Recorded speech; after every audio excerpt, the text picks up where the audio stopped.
Victorious ministry. இன்றைய வாக்குத்தத்தம். சபையுரையாளர் அதிகாரம் 8 இறைவார்த்தை 13. தீயவர்கள் நலமுடன் வாழ மாட்டார்கள்.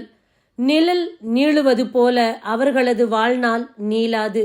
ஏனெனில் அவர்கள் கடவுளுக்கு அஞ்சி நடப்பதில்லை. அன்பார்ந்தவர்களே, இந்த நாளில் பலர் இன்றைக்கு தீமை செய்து அவர்கள் வாழுகின்ற வாழ்க்கையை பார்த்து நாம் பொறாமைப்படுகின்றோம். இவ்வளவு தீமை செய்கிறார்கள், ஆனால் செழிப்பாகத்தானே இருக்கிறார்கள் என்று. வெளி தோற்றத்தை பார்த்து நாம் தீர்மானிக்க வேண்டாம். தீயவர்களுடைய வாழ்நாள் நீடிக்காது. ஏனென்றால் அவர்கள் இறைவனுக்கு அஞ்சாத ஒரு வாழ்க்கை வாழ்கின்றார்கள். இறைவனுக்கு எதிரான ஒரு காரியத்தை செய்கின்றார்கள். அவர்களுடைய வாழ்நாளும் அவர்கள் சந்ததியும் ஆசிர்வாதமாய் இராது. ஆனால் இறைவனுக்கு பயந்ததொரு வாழ்க்கை வாழக்கூடிய மனிதனின் வாழ்நாள் நீடித்து இருக்கும்.